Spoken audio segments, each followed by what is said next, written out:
Number 2 देखने जा रहे हैं मॉडर्न फिजिक्स का। देखिए इस क्वेश्चन में क्या कहा जा रहा है। An alpha particle with kinetic energy 0.27 mega electron volt is deflected through an angle of 60 degree by a golden foil. Find the corresponding value of aiming parameter. ये एमिंग पैरामीटर क्या होता है? सबसे पहली बात तो आपको ये समझना होगा कि ये एमिंग पैरामीटर क्या होता है। देखिए जब किसी गोल्ड फॉइल पे अल्फ़ा पार्टिकल को प्रोजेक्ट किया जाता है, जैसे मान लेते हैं कि इस अल्फ़ा पार्टिकल को गोल्ड फॉइल पे प्रोजेक्ट किया जाता है, जिसमें गोल्ड फॉइल का न्यूक्लियस यहाँ पे है, ठीक है। मतलब ये इसके परपेंडिकुलर मिनिमम सेपरेशन जो है इसके लाइन और इसके लाइन के बीच में जो है वो बी दिया हुआ है, and that is called impact parameter. ये जो बी जो है ना, ये बी ही है जो इम्पैक्ट पैरामीटर कहलाता है, ठीक है। तो सबसे पहली बात तो आपको ये समझना होगा कि इम्पैक्ट पैरामीटर क्या होता है। तो आपको ये कैलकुलेट करने के लिए इम्पैक्ट पैरामीटर में एक और पॉइंट क्या है कि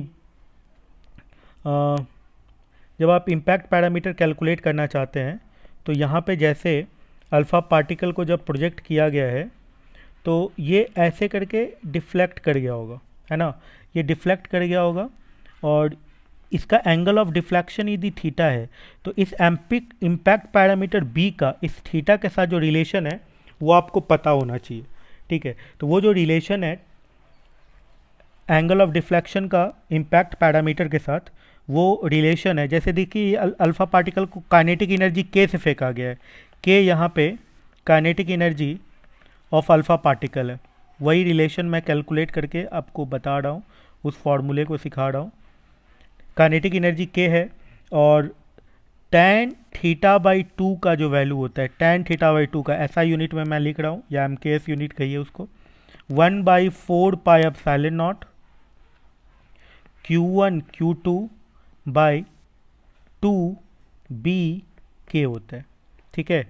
2BK, यहाँ पे K क्या हो गया? काइनेटिक एनर्जी हो गया, K काइनेटिक एनर्जी हो गया, B क्या हो गया? B इम्पैक्ट पैरामीटर हो गया, Q1 Q2, Q1 एक Q1 क्या होगा? गोल्ड फॉइल का चार्ज होगा। तो गोल्ड फॉइल पे कितना चार्ज होता है? 79 इलेक्ट्रॉनिक। और अल्फ़ा पार्टिकल पे चार्ज कितना होता है? मान लेते हैं वो Q2 है, तो Q2 कितना होता है? 2 इलेक्ट्रॉनिक, ठीक है। तो Q1 के जगह पे 79 ई पुट करेंगे, Q2 के जगह पे 2 ई पुट करेंगे, और इस तरीके से इस क्वेश्चन को बनाएंगे हम लोग, ठीक है। तो इस क्वेश्चन में क्या क्या दिया हुआ है? थीटा का वैल्यू दिया हुआ है, थीटा का वैल्यू कितना लिखे हैं? 60 डिग्री लिखे हैं, ठीक है। और काइनेटिक एनर्जी का वैल्यू लिख रहे हैं, काइनेटिक एनर्जी का क्या वैल्यू दिया हुआ है? 0.27 मेगा इलेक्ट्रॉन वोल्ट। तो 0.27 इंटू 10⁶ मेगा इलेक्ट्रॉन वोल्ट में, तो उसको जूल में चेंज करने के लिए 1.6 इंटू 10⁻⁻19 से मल्टीप्लाई करेंगे, तो ये हो गया जूल में कन्वर्ट हो गया, है ना। ये जूल में कन्वर्ट हो गया है। तो इस तरीके से ये टर्म जितने भी दिए हुए हैं वे पुट करेंगे हम लोग और कैलकुलेट कर लेंगे। चलिए फिर अब पुट करना शुरू करते हैं और कैलकुलेट करना शुरू करते हैं इसका वैल्यू, ठीक है। तो हम लोगों को वैल्यू मिल चुका है, काइनेटिक एनर्जी का जो फॉर्मूला है उसका वैल्यू मिल चुका है। अब और आगे कैलकुलेट करते हैं। देखिए तो tan थीटा का जो वैल्यू मिला है हम लोगों को, tan थीटा का वैल्यू क्या है?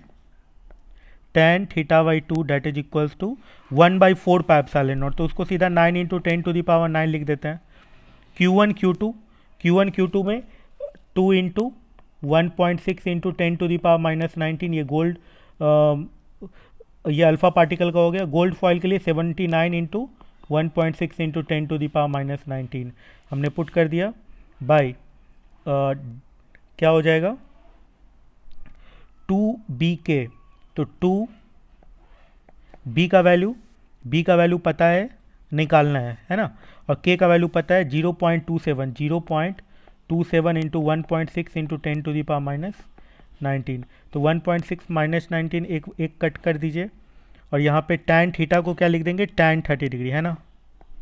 tan 30 डिग्री का वैल्यू कितना होता है? 1/√3 होता है। 1/√3 पुट कर दीजिए, तो ये 1/√3 का वैल्यू कितने के बराबर हो जाएगा? इसको आपको कैलकुलेट कर लेना है। तो यहाँ पे आ जाएगा 9, 1.6 कट ही चुका है, ये आ जाएगा 2 से 2 कैंसिल आउट हो सकता है, 1.6 इंटू 9 ये कितना हो गया 14.4 हो गया, इंटू 79 हो गया, इंटू 10⁻⁻10 हो गया, और ये 0.27 मेगा इलेक्ट्रॉन वोल्ट में था, तो एक 10⁻6 हम लोगों को मल्टीप्लाई करना पड़ा, तो ऊपर चला गया ये -6 और हो गया, बाई नीचे नीचे कितना आ गया यहाँ पे देखिए 0.27 इंटू बी। तो अब बी का वैल्यू यहाँ से आप कैलकुलेट कर सकते हैं, जिसका वैल्यू आएगा 7289 इंटू 10⁻⁻16 -16 आ जाएगा, ठीक है, -16 आ जाएगा, ठीक है, जिसको आप कितना के बराबर लिख सकते हैं 7.3 इंटू 10⁻⁻12 मीटर, या जिसको कह सकते हैं 7.3 पिकोमीटर, है ना। इस तरीके से आप लिख सकते हैं। अच्छा, आपके बुक में इरोडोब में जो आंसर दिया हुआ है वो गॉस यूनिट में दिया हुआ है, मतलब एक तरीके से समझ सकते हैं आप सीजीएस यूनिट में दिया हुआ है, ठीक है। और सीजीएस यूनिट में देने के कारण इसका जो फाइनल रिजल्ट होगा ये आपको समझना होगा कितने के बराबर होगा। फाइनल रिजल्ट जो tan θ/2 सीजीएस यूनिट में 1/4 पाई एप्सिलॉन नॉट का वैल्यू 1 के बराबर होता है, ये आपको जानना होगा, ठीक है ना। सीजीएस यूनिट में 1/4 पाई एप्सिलॉन नॉट को 1 के बराबर लिखा जाता है, तो tan θ/2 ये सीधा आ जाएगा वैल्यू कितने के बराबर Q1 Q2/2BK के बराबर आ जाएगा, ठीक है। इस तरीके से ये रिलेशन दिया हुआ है। चलिए फिर नेक्स्ट क्वेश्चन में चलते हैं, ये क्वेश्चन कंप्लीट हो चुका है। Thank you.